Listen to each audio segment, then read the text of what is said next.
Well, President Trump campaigned on revamping NAFTA, of course, and getting a better deal for American workers. Now, his new United States-Mexico-Canada agreement is facing a less certain future, hanging in the balance on Capitol Hill.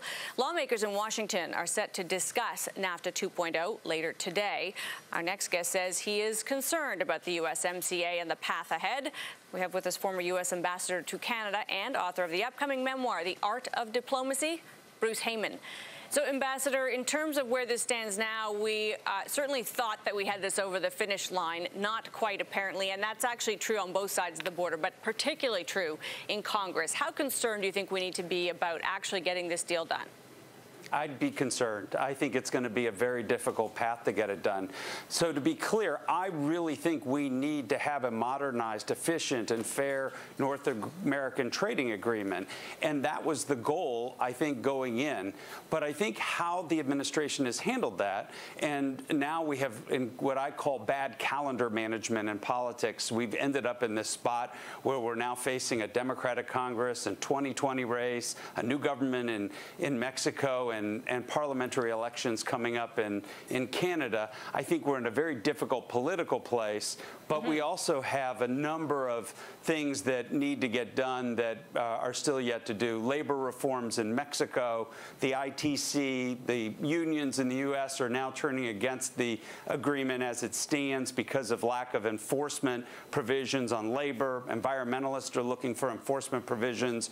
Drug and biologic lifespans have been extended here, which raised the cost of pharmaceuticals. There are a lot of issues here facing the administration, and the most important one, which I didn't mention, steel and aluminum tariffs that need to be dealt with. So I think we've got a big hill here. Which gets me to my question to you, which is how on earth can the Canadians in good faith stand and watch while those tariffs remain in place? They were always an insult, the very grounds for them always groundless, and yet here we stand, the whole deal in question, and those tariffs still there. What does it say about our relationship? I think our relationship has been stressed. I think it's been harmed. I think the president thinking in a binary way in which I win, you lose, and isolationist outcomes for this president have put our relationship in a very difficult place. Canadians now, in a recent poll this last year, ranked how they feel about the United States at the lowest level in all polling. And so I think that this is a time we need to do some course correction. Taking off those steel and aluminum tariffs would be a good way to start. What about if the administration considers import quotas instead of tariffs, which is what we're hearing could happen from the Trump administration? Would that help Mexico and Canada ratify this deal? Look, it depends on where those quotas are and how they're implemented, and I think that will be up to the Canadian and Mexican governments if they're comfortable with it. If there's huge bandwidth to grow each industry and these things can be looked at going forward, there is a path, I think, out of it. But bottom line is, Canada, we have a surplus in steel in our trade with Canada, and to say that this is a national security threat, you know, is a real stab in the back to our relationship based on how integrated our national security has been since World War II. Now, turning to another trade front, exporters in Canada have confirmed that China has halted those imports of canola oil purchases. Speculation, of course, is that it's linked to the Huawei CFO's arrest, although that's, of course, being denied. Will Canada lose out to countries such as, say, France or Italy that are so eager to get Chinese investments? I'll tell you what, I think that this is, again, a direct result of President Trump and his own language where he said he'd be willing to compromise on something that's legally bound between our two countries, in which he said that he might use this in a trade negotiation. So now the Chinese get a free pass, not only hearing the president say that, but the way the president has treated Canada. The Chinese are taking a poke at Canada here in a pretty substantive way.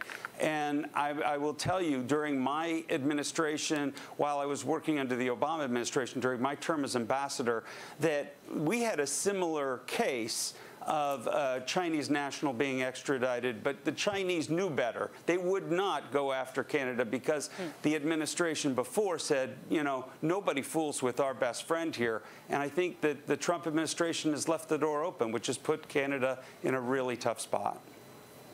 And does it follow, therefore, Ambassador, that more of this is to come, that we will see countries that would normally have expected the U.S. to be more of a police of the world feel strong enough to take action that would have been frowned upon before? I think you're absolutely right. I think when we had a multilateral approach to the world and we had alliances and friends where we all stood up for each other at various points in times when needed, that now when this unilateral isolationist approach that the president's taking is leaving our best friends and allies more isolated and leaving others with almost fair game to go poke at them. So I think it makes for a very unsettling time in the world. So what would your advice be in terms of where we go from here on actually getting a deal done? The importance of getting that cross-border trade back in business. As you say, there are all these issues still on the table. Can this be pushed through? Can we hurry it along? So I think there are a couple of windows of opportunity to get this done. I think either later this summer or early fall, and then I think it gets kicked off to the lame duck session. So here's what I would do. Let's get rid of the steel and aluminum tariffs. Let's find a path out of that very quickly. Let's then get the retaliatory tariffs off so that members of Congress who are feeling those can then be willing to vote for this. Let's find a path to open up enforcement and improve enforcement on labor and environmental standards, and also find some pathway to deal with, I think, the term of patent life for biologics, for pharmaceuticals. And I think that's a U.S. national issue as well. If we can get those things done and Mexico passes its labor reforms, I think this deal can get done. But there are a lot of hills to climb here.